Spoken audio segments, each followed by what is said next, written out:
Olá, bem-vindos e bem-vindas a mais um programa CQCS Mulher, um outro vídeo que a gente segue nessa corrente. Eu sou a Mariângela, atualmente trabalho na IG, e eu fui convidada para participar. Já fui entrevistada pela Viviane Elias, a gente segue nessa corrente e hoje eu trouxe uma convidada muito especial para conversar de um assunto super do momento, em época de transformação digital, tecnologia e todas esses avanços que, nesse momento de distanciamento, a gente mais precisa. Então, se vocês puderem, acessem também, continuem assistindo aos outros vídeos. Tem gente muito legal que participou. E aqui comigo está a Denise. Dê, tudo bem? Mari. Tudo bem? Denise foi minha colega na IG, e quando eu pensei nessa questão da corrente, puxa vida, vamos continuar falando de mulheres poderosas aí no segmento de seguros, e acho que a Denise vai ter muito a acrescentar aqui nessa nossa conversa. Denise, vou deixar você se apresentar, conta aí para o pessoal quem é você. Oi, gente, boa tarde, espero que esteja todo mundo bem seguro em casa. Eu sou a Denise Oliveira, tenho 43 anos, sou fundadora e CEO da FitInsure, uma insurtech 100% nacional, 100% brasileira, que hoje já tem 1 ano e meio. Como falei, tenho 43 anos, sou casada, tenho um filho de 21, e hoje me dedico, né, como o filho está criado, me dedico a tocar a FitInsure. Acredito que a gente tem bastante coisa para oferecer nesse contexto de troca. Tenho aí mais de 25 anos de carreira, lidando com tecnologia, principalmente em linhas financeiras, então, mesmo o período que atuei por grandes consultorias, sempre em mercado de linhas financeiras, bancos e seguradoras. Legal, Denise. Bom, bem-vinda. Que legal você conversar conosco. E para a gente conhecer um pouco mais e se inteirar nesse mundo de startups e insurtechs. Então, conta um pouquinho você, né? Nós nos conhecemos na IG, você trabalhou lá um período. Conta um pouquinho dessa sua trajetória, ainda mais dentro da área de tecnologia, como mulher, na área de seguros, na área de tecnologia, como isso influenciou a sua trajetória e te ajudou até esse momento que você está hoje? Olha, Mari, eu diria que foi um doutorado em resiliência, né? Eu comecei minha carreira em 1994, então, e comecei num banco.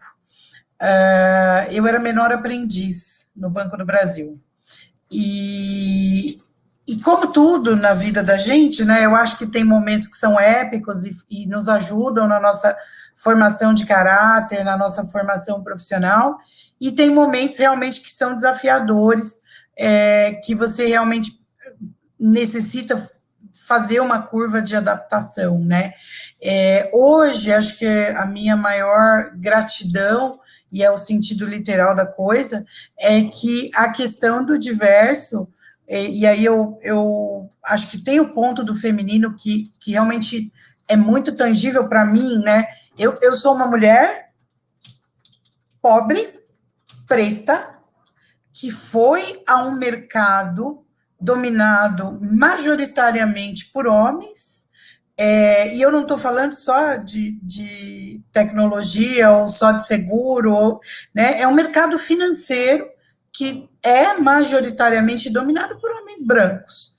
Então, eu fui visitar, gostei, decidi que ia ficar por ali, mas isso é uma prova de resiliência, porque quando eu comecei, né, em 1994, e eu estava fazendo uma reflexão, inclusive, para vir conversar sobre isso com você, eu trabalhava como menor aprendiz num banco, e naquele momento, já no banco, né, a gente tinha uma segregação ali das gerentes desquitadas e das gerentes que eram casadas e pautavam a carreira no casamento. Então, a gente constrói arquétipos e estereótipos ao longo do desenvolvimento da carreira que vão nos formando, né? Eu sempre paro para refletir em todas as situações ou premissas ou verdades de carreira que eu tive que desconstruir, por exemplo, quando eu montei a FIT. Então, eu passei a minha carreira inteira ouvindo que, por exemplo, executiva não podia ter cabelo crespo. E por mais de 20 anos eu alisei meu cabelo. Eu passei a minha carreira inteira ouvindo certas barbáries, então, em grandes bancos, já cheguei a ouvir que mulher lá servia para outra coisa, né? Então, eu sempre digo que, como tudo na vida, ser mulher num mercado que, quando eu comecei, era muito hostil, me fez desenvolver coisas excepcionais dentro do meu contexto profissional e me fez desenvolver certos comportamentos de adaptação corporativa que, assim que eu montei a FIT, eu precisei reconstruir e desconstruir. Porque, às vezes, a gente carrega isso para dentro da gente mesmo. E eu vou dar um exemplo aqui, né? Hoje se fala muito de alguns conceitos que começaram a ser um pouco mais debatidos e precisam cada vez mais ser debatidos, né? Mas que na minha época de formação profissional não se falava. Então, hoje a gente escuta falar muito de mansplaining, menterupt e etc., né? Ainda falando do feminino. Eu passei por tudo isso, senti na pele, e desenvolvi mecanismos de defesa. Então, como eu nunca conseguia falar nas reuniões, eu passei a interromper as pessoas nas reuniões, ou falar mais alto que as pessoas nas reuniões, para que eu pudesse me colocar. E acabei forjando o meu desenvolvimento profissional com esse comportamento.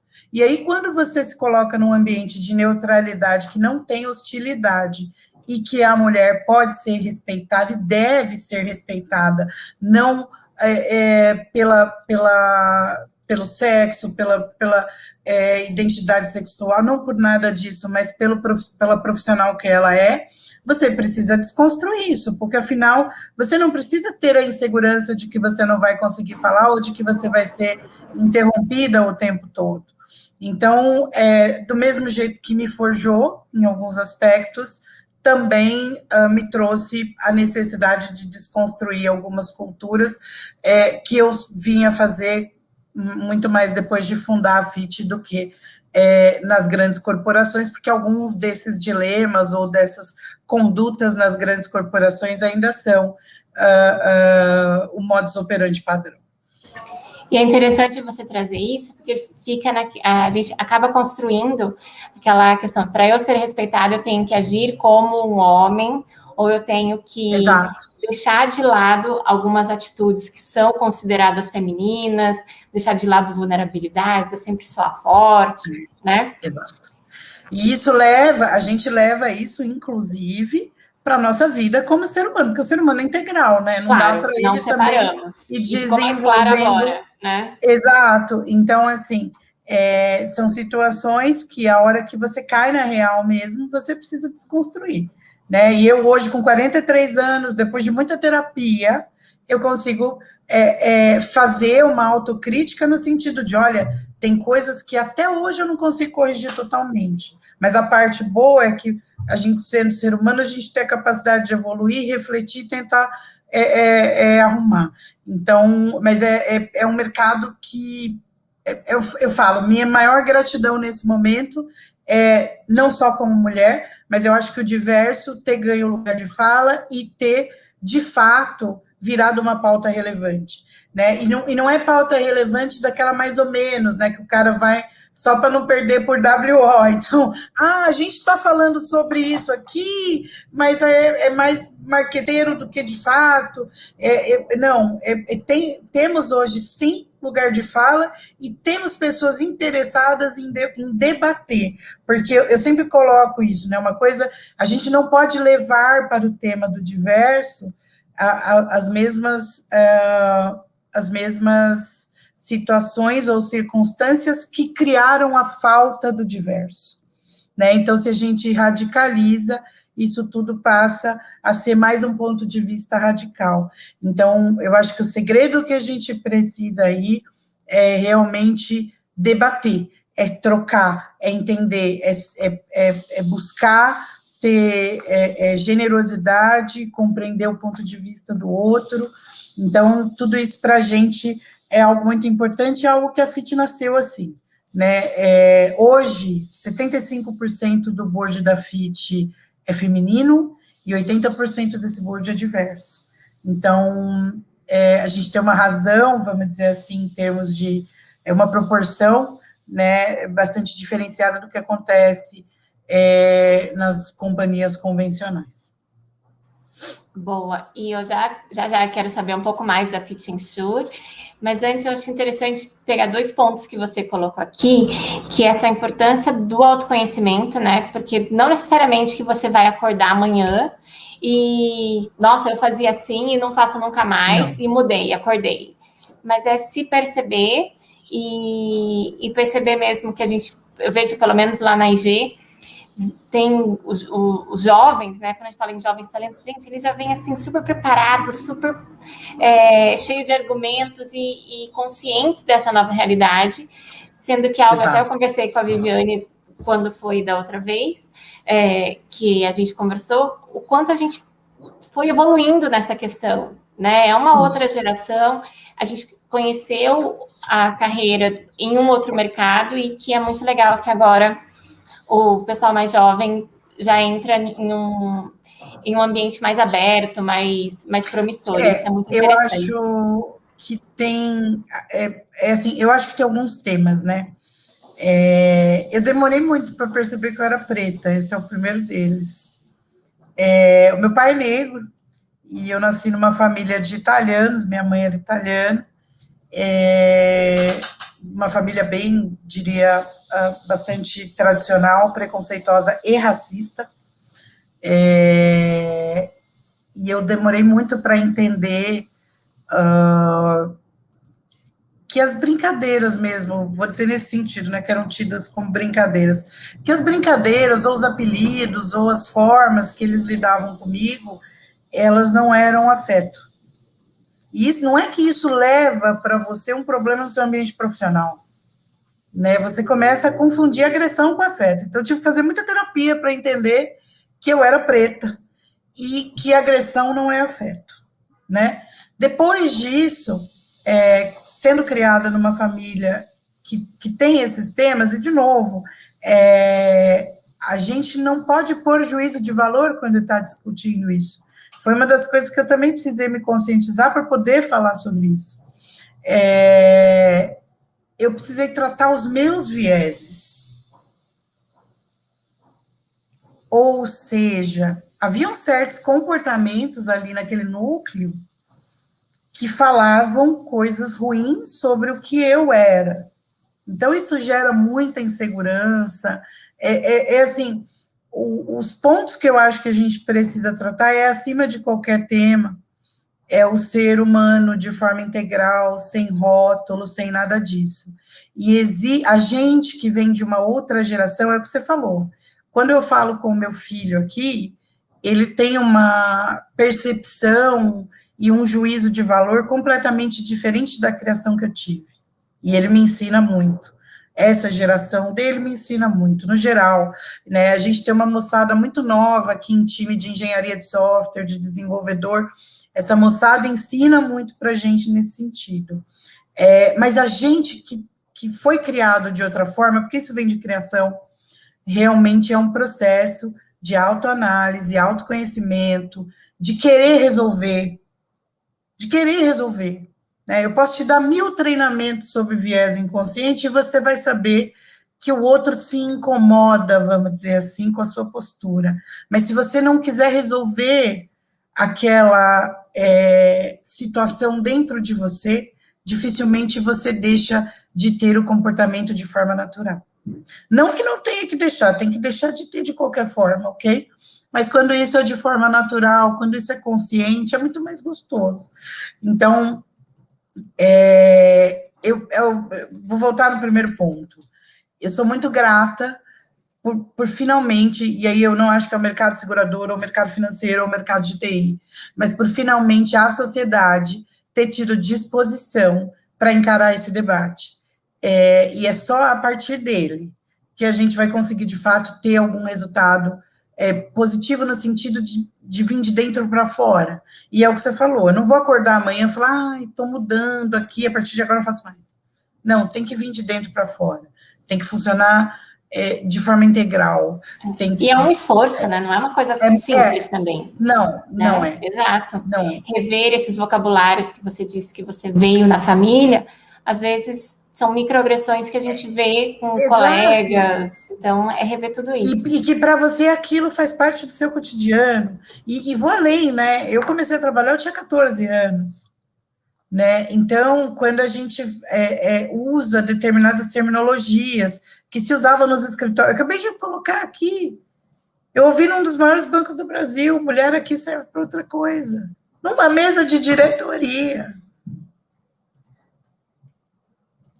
Então, se eu sou um profissional em formação, quando eu estiver sentada naquela cadeira, qual que é a minha memória afetiva, produtiva? Qual que é a minha memória profissional de comportamento? É aquela que aquele outro diretor me ensinou. E é interessante então, isso que é o se espelhar, né? E é onde você vai se espelhar. Então, e eu vou te falar uma coisa, né? Eu comecei a trabalhar com 14. Você leva um pedaço de cada gestor, e digo assim, você vai levar o bom e o mal. Você não vai falar, porque o gestor fez isso comigo, eu nunca vou fazer isso com o outro. Isso é mentira, porque no seu subconsciente tem um mecanismo ali de recompensa e tomada de decisão que aprendeu de alguma forma com aquela experiência. Então, eventualmente, você pode se pegar tendo exatamente aqueles comportamentos que você não gostaria de ter. Então, sim, é um processo demorado, de bastante autocrítica, autorreflexão, mas que como vou dizer assim, é urgente, eu não sei se tem outra palavra melhor, mas é completamente urgente e necessário. Boa, temos que estar alertas constantemente, né, para não ser pego nesses nossos viés que todos têm. Sim, e são falácias, você eventualmente vai fazer. Exato. E um ponto que eu acho também super importante, a gente tenta fazer muito isso aqui, dado todo esse contexto, né? Aonde que está o segredo de você balizar isso? Porque se você se cobrar fortemente para não fazer, ou se você deixar aberto, vira bagunça. Onde que está o segredo disso? Está no diálogo, está na oitiva do outro, está no espaço de dizer, olha, não gostei. E sem ter aquele contraponto é uma coisa tão maravilhosa na vida, né? A possibilidade de entender o ponto de vista do outro e mudar a sua própria opinião, é isso que nos difere dos animais, a nossa capacidade de mudar a opinião, de mudar o modus operandi. Refletir para mudar, né? E trazer isso para o dia a dia. Fazer disso parte do dia a dia. Porque nessas organizações mais tradicionais, muitas vezes as pessoas têm pavor de falar. Então, como é que vai resolver o problema se ninguém fala sobre o problema? Então, não é um negócio que vem só de família. Não, você tem que ter um ambiente aberto, né? Portas abertas, para qualquer um poder falar, para qualquer um se colocar, e todo mundo, de fato, refletir sobre aquilo que está sendo posto. Então, acho que esse é o segredo, porque também se a gente começa a ter uma outra, que é aquilo que eu falei, né? Se você começa a ter uma outra Bíblia, uma outra cartilha, um outro livro de regras, aí você começa a fazer exatamente o papel do opressor, né? Porque se o corporativismo, ou se as grandes corporações, ou se o mundo machista te oprimiu, foi opressor, é porque ele tinha esse livro de regras, que alguém um dia fez. Se você começa a montar um livro de regras, você começa a fazer o papel do opressor. Então, essa questão da conversa, do diálogo, é onde a gente tem que fundamentar. E é tão interessante a gente conversar, e aí eu acho que vale esse super reconhecimento ao CQCS, que abriu esse espaço. Imagina, é um canal focado no mercado de seguros, a gente está aqui conversando, são duas profissionais que trabalham nesse mercado, mas a gente está falando de um assunto completamente amplo, Sim. Né, que é muito dessa integralidade de nós enquanto seres, né, enquanto mulheres. Exato. Então é muito legal, que não é só o profissional, tem toda essa bagagem pessoal, tudo isso que nos construiu, e eu acho que são essas trocas que são super valiosas. Exato. Então, agora, se você me permite, eu quero mudar um pouquinho de assunto, eu quero, então, a gente conhecer um pouco da Denise, um pouco do seu histórico. Agora, conta um pouco dessa sua atuação na Fitinsur, o que é entrar nesse mercado de insurtechs e como é que você está vendo toda essa tecnologia no segmento. Conta um pouquinho para a gente. Isso é muito engraçado, né? Eu sempre trabalhei em corporações de grande porte, com tecnologia de ponta ou com projetos globais, enfim. E eu sempre tive uma característica, isso era bem meu, e às vezes até era alvo de crítica por isso, porque o povo sempre me falava que eu era muito operacional, que eu conseguia operacionalizar as coisas. Nas grandes consultorias, quando as contas estavam destruídas, alguém se fala, você vai lá que você reconstrói a conta, você consegue repavimentar. Tá? Então, eu sempre tive uma característica muito minha, de ter essa coisa de tirar do chão. Podia estar terra devastada, eu ia lá e tirava do chão. Em contrapartida, quando eu me encontrava em ambientes muito formais, isso me demandava uma necessidade de adaptação muito grande. Até porque, aquilo que eu te falei, em alguns momentos da minha carreira, eles olhavam para mim e falavam, não, você não é executiva, você é muito operacional. Tal. Estar num ambiente criativo, produtivo, em que o erro, inclusive de testar hipóteses, para mim é um sonho de consumo, porque isso era muitas vezes o que eu tentava mudar atuando num ambiente mais formal, num ambiente com mais regras e mais quadradinho, vou falar do meu jeito aqui, num ambiente mais quadradinho, que são as grandes corporações. Então, para mim, está sendo um deleite. Eu digo que eu me divirto, que eu não trabalho. Então, eu falo que a FIT é para eu me divertir, não é para trabalhar. E toda essa questão da vanguarda, da tecnologia, de tirar as ideias no papel. Quando você está em consultoria, principalmente, né, você tem muito... Os trabalhos são muito conceituais, no geral, eles são muito... tem muita criação, mas é uma criação que vai muito orientada a uma estratégia. Dificilmente você chega na execução, né? Já na IG, por exemplo, quando eu estive lá com você, já tinha um trabalho mais integral, né, nesse sentido. Eu fui head de TI na IG, enfim, tinha alguns temas regionais até que eu chegava a mexer, e aí tinha mais essa questão da execução. Mas nas grandes consultorias você é meio que treinado para cada vez mais estar na estratégia e cada vez mais estar planejando uma execução, mas dificilmente estar na execução. Para mim, viver isso todos os dias, num ambiente colaborativo como o que temos aqui, desenvolver pessoas. Esse é um outro tema que fala de inclusão, Mari. Quando você fala de outras vertentes, né, profissionais, quando eu era criança, meu sonho era ser advogado. E você fala de outras vertentes profissionais, o que você vê? Você vê mercados em que o seu networking prévio ao mercado de trabalho influencia muito no seu desenvolvimento de carreira. Então, se você vai para uma escola de primeira linha, não vou falar nomes aqui, mas as 50 melhores escolas de São Paulo, que no caso é onde eu me encontro aqui, você vai conhecer os filhos dos grandes, dos donos, né, dos sócios, dos escritórios de advocacia, dos presidentes das empresas, etc. E você começa a desenvolver um networking que geralmente vai com você até o colegial. Quando você se forma, você começa a navegar nesse networking ou durante a sua faculdade para ter um estágio. Aqui, na FIT, ou nas empresas de tecnologia, a única coisa que você precisa nesse primeiro momento é tecnicidade. Você precisa ser técnico. E isso não necessariamente está atrelado as relações que você construiu enquanto a sua vida acadêmica. Então, estar neste ambiente de inovação, todos os dias, auxiliando pessoas que, como eu, não tinham nenhum tipo de networking quando começaram na vida profissional. Eu sempre dou exemplo, porque eu sempre estudei escola pública, eu nunca tive nenhuma grande... eu nunca tive nenhum grande investimento educacional em educação básica, porque minha família não tinha condições, e eu fiz o que eu pude fazer dentro do contexto de escola pública.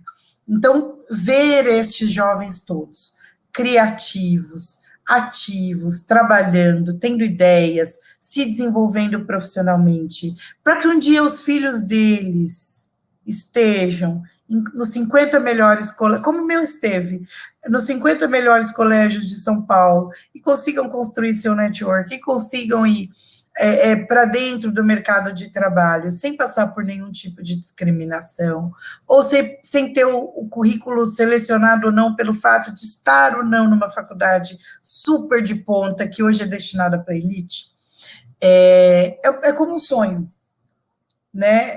Para mim é como um sonho estar aqui. Faz parte do movimento da roda, né? É a roda movimentando. Exato. E a gente está botando a roda para outro canto. É isso que é o mais legal. Aqui a gente faz uma roda diferente, né? Então, a gente tem, sim, desenvolvedores que, mesmo sabendo que... Eu vou dar um exemplo, né? Mesmo sabendo que a gente vai ter que investir muito em treinamento, em capacitação, que não se enquadram exatamente no nosso perfil técnico, aquele grade, vamos dizer assim, a gente põe para dentro para ensinar. Porque tecnologia é uma das profissões mais inclusivas que existem no mundo. Então, a gente põe para dentro para ensinar. Por quê? Para dar oportunidade para quem? Para o filho desse cara. Isso é muito interessante. A gente funciona muito assim.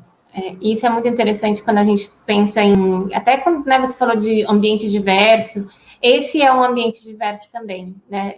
Como ideias diferentes, essa troca... E também trazer todo mundo... E essa inclusão, essa equidade, né? Essa equidade, porque, veja, eu sempre brinco, eu falo, gente, eu tive muito mais sorte, talvez, na minha vida do que competência. Mas, assim, quando você vai nos lugares que você realmente não tem acesso, né? Eu abri mão na minha época, a gente tinha biblioteca, não tinha Google, eu ia na biblioteca pública da Aclimação. Os meus amigos de rua, vamos dizer assim, as pessoas que moravam na minha rua, elas estavam brincando de rolimã, etc., eu estava dentro da biblioteca. Mas eu sou uma em muitos. E os muitos que não tiveram, porque isso demanda resiliência, força de vontade. E, eventualmente, as escolhas dos outros serão mais difíceis que as minhas.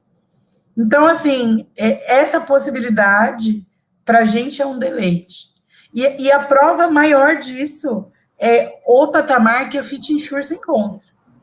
Né? Você tem uma empresa de 1 ano e meio, que teve lucro operacional no ano passado, este ano, com 15 meses de existência, é uma empresa que já dobrou o faturamento em relação ao ano de fundação, então, uma empresa com break-even no ano de fundação, no segundo ano, dobrou o faturamento, tem clientes fora do país, clientes no país, reinventando e construindo, levando a roda para outro canto. Então, para mim, é um deleite, Mário. Para mim, é melhor impossil. Mesmo com todos os desafios que a gente tem aqui, entendeu? Porque tem desafio. Né? Claro. E imagina, quem ia esperar que em março estava todo mundo feliz, ia, né, para tudo. A gente até ouvia a notícia, nossa, tem uma doença lá na China, tem alguma coisa acontecendo, né, mas não vai chegar aqui. Como assim? 19 eu estava lá com você ainda. Exato, 19 eu estava lá com você ainda. Então, assim, conversando sobre mentoria, lembra? Para a gente foi um susto danado. Porque a gente montou a empresa em dezembro, em março veio a pandemia. Aí foi, e agora? O que nós vamos fazer? E graças a toda essa pluralidade que a gente prega aqui, a gente saiu do outro lado. Porque quando a gente montou, a gente também tinha uma visão diferente do business, que foi mudando e se adequando ao longo da história. Então, tem desafios.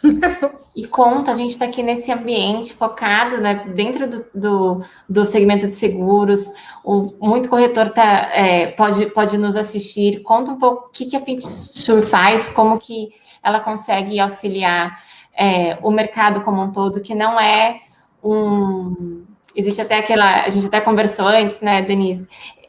Nossa, as insurtechs vêm para revolucionar e para matar todo mundo. Conta um pouco como é que é a operação de vocês.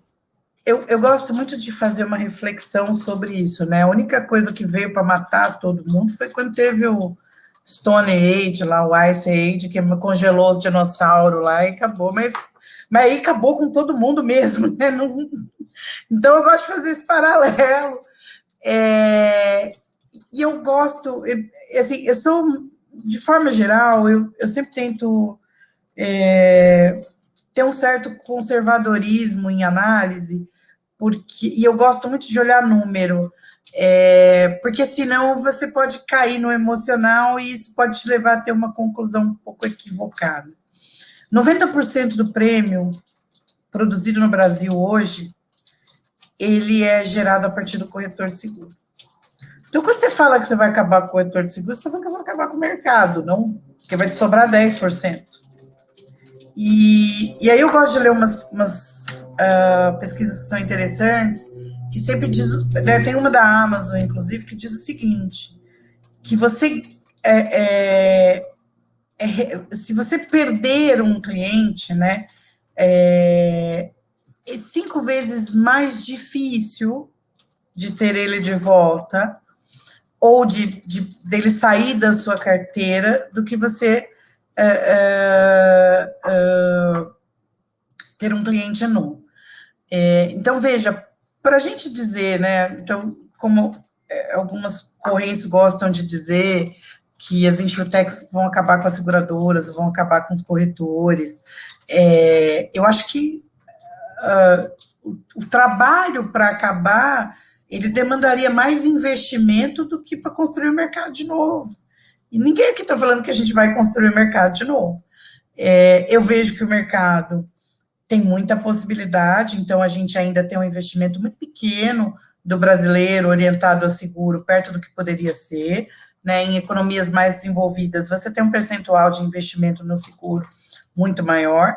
Eu sou uma eterna otimista em relação ao seguro, porque eu acredito que seguro é investimento, não é custo, embora a grande maioria das pessoas veja o seguro como custo e despesa, eu vejo o seguro como investimento. E a nossa atuação, ela sempre se posicionou de uma forma muito neutra, né? O nosso alvo, ele é a evolução do mercado segurador como um todo. Quando eu falo que a gente reviu uma série de conceitos aqui, em que sentido, né? Quando a gente montou a Fitensure, a gente achava que, majoritariamente, os clientes da Fitensure seriam seguradoras, né? A gente já não achava que a gente ia acabar com as seguradoras, mas a gente achava que as seguradoras iriam capitanear a transformação digital do mercado segurador e que, majoritariamente, os nossos clientes seriam seguradoras. Qual que é a nossa surpresa? Os nossos maiores parceiros, e aí a gente nem chama de cliente, chama de parceiro, são corretoras, assessorias e canais de distribuição. Quando a gente elaborou a proposta da companhia, né, e isso está no nosso propósito, né, a gente fala que o propósito da Fitensure é empoderar empresas para geração de novas ofertas de produtos de seguro, customizados para a nova economia, ou seja, para a economia digital, ou adequados, né, para a economia digital. A gente faz grandes parcerias com corretores, grandes parcerias com assessorias. Por quê? Porque tem mercado para todo mundo. A gente tem uma filosofia muito enraizada de ganha-ganha. né? Então, não tem como eu fazer e eu particularmente, isso é uma crença pessoal, né? Não tem como eu fomentar um negócio próspero em cima da extinção ou da falência de outro. Acho isso muito agressivo, é um pensamento muito combativo, que não conversa muito com os nossos A gente valores está aqui na na era Chile. da colaboração, né? É o momento Exato, mesmo de cada exato. um Então, usar o melhor de si. exato. Então, a gente foca a FIT aqui pro ganha-ganha.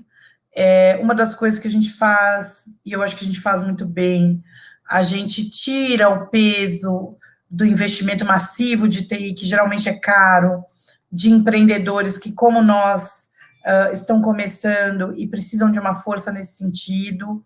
Então, a gente tenta fazer tudo muito colaborativo para que o negócio como um todo seja um grande sucesso e todo mundo saia ganhando. Então, dentro desse contexto, né, a Fit Insure acredita, e é por isso que eu falo, né, a gente chama os nossos clientes de parceiros, porque a gente acredita num grande modelo de ecossistema colaborativo. E Mari, a gente não acredita que o corretor vai ser extinto, que a seguradora vai ser extinta. Nada disso a gente acredita. A gente acredita que existe um modelo mercadológico em transformação e que a gente precisa, tanto a Fit Insure, quanto as grandes seguradoras, quanto as corretoras, quanto as assessorias, quanto todos os participantes desse ecossistema precisam se adequar.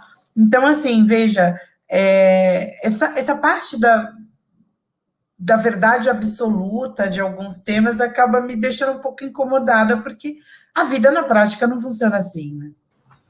E como você disse, é um mercado ainda muito grande, é o tamanho do Brasil, a potencialidade de seguros, né, de ser olhado Exato. como um planejamento, parte do planejamento financeiro, como investimento, como Exato. continuidade do E negócio, né? eu vou te dar um exemplo, né? Quando a gente começa a dizer essas verdades absolutas, a gente acaba tomando outros mercados como exemplo. A Vitinsure tem um cliente em Londres, né? Que é uma corretora. Que legal. O mercado britânico foi o primeiro mercado a se abrir, né? Ou seja, tirar a obrigatoriedade do corretor, abrir o mercado, abrir preço, etc. Né? A gente tem bastante interlocução com o próprio Lloyds e com o mercado britânico como um todo, e o corretor continua lá, no mesmo percentual que ele tinha antes, fazendo a intermediação do negócio. Então, assim, a história, eu gosto dessa parte que a história ensina a gente, né? Você vai para Londres e você faz uma análise, você tem um mercado aberto, um mercado que todo mundo colocou o mesmo terror na época lá, que ia acabar a seguradora, ia acabar o corretor e tudo mais, e isso não se mostrou exatamente execuível. Então, de novo, meu voto sempre vai ser na colaboração e na parceria, para que o mercado é grande, né, tem espaço para todo mundo, e eu sempre falo isso, né, 50% de alguma coisa é melhor que 100% de nada. Quando a gente faz essas previsões muito apocalípticas, a gente sempre conta ou com 100% de tudo ou 100% do nada. Eu prefiro essa forma mais colaborativa e do ganha-ganha mesmo. Essa é a aposta da Fit Insure para o futuro. Ótimo. E é interessante isso que você falou, porque ainda existe essa necessidade, né, do corretor enquanto o profissional especializado, que a gente se apoia nele, precisa, esse conhecimento, vai tudo isso. Então, é muito... sempre. A necessidade do corretor vai existir sempre. Né? É a mesma coisa que você vai falar que quem opera em investimentos, em assessor. Você pode até fazer algumas coisas sem assessor, mas você faz outros com assessor. Então, sempre vai precisar do corretor. Boa. Bom, sucesso a Fit Insure. Bom, eu acho que é por aí, eu acho que a gente quero te agradecer, vou encerrar por aqui. Antes só, né, de nos despedirmos, queria só uma dica sua para o pessoal jovem que está a fim de entrar, conhecer mais de tecnologia, conhecer mais sobre essa transformação digital e como conseguir se embrenhar por esse caminho. Que dica você daria para esse pessoal? Olha, eu tenho alguns. Eu adoro biografia, né? Eu tenho o hábito de ler biografia, então eu gosto bastante da biografia do Steve Jobs. Eu recomendo um filme recente da Netflix que fala bastante, principalmente sobre as redes sociais, que é o Dilema das Redes. É um soquinho de leve no estômago, mas eu acho que todo mundo que está trabalhando com transformação digital, que está vivenciando todo esse boom de acesso mesmo à tecnologia, e principalmente quem quer trabalhar com tecnologia, é um filme, um documentário que vale a pena assistir, o Dilema das Redes.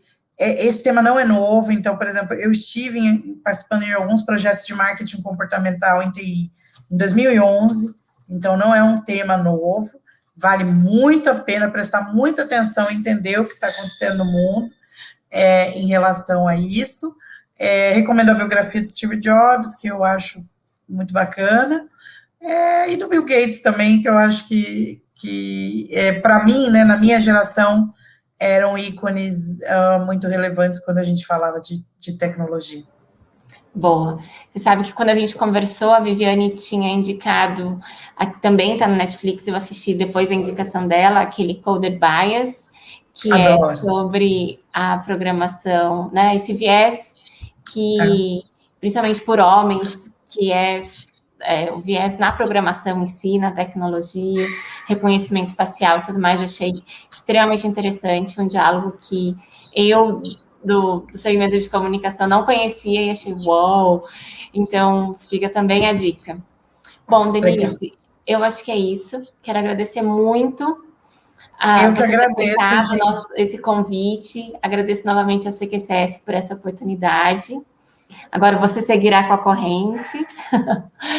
Sim, vou procurar minha entrevistada, Mari. Boa.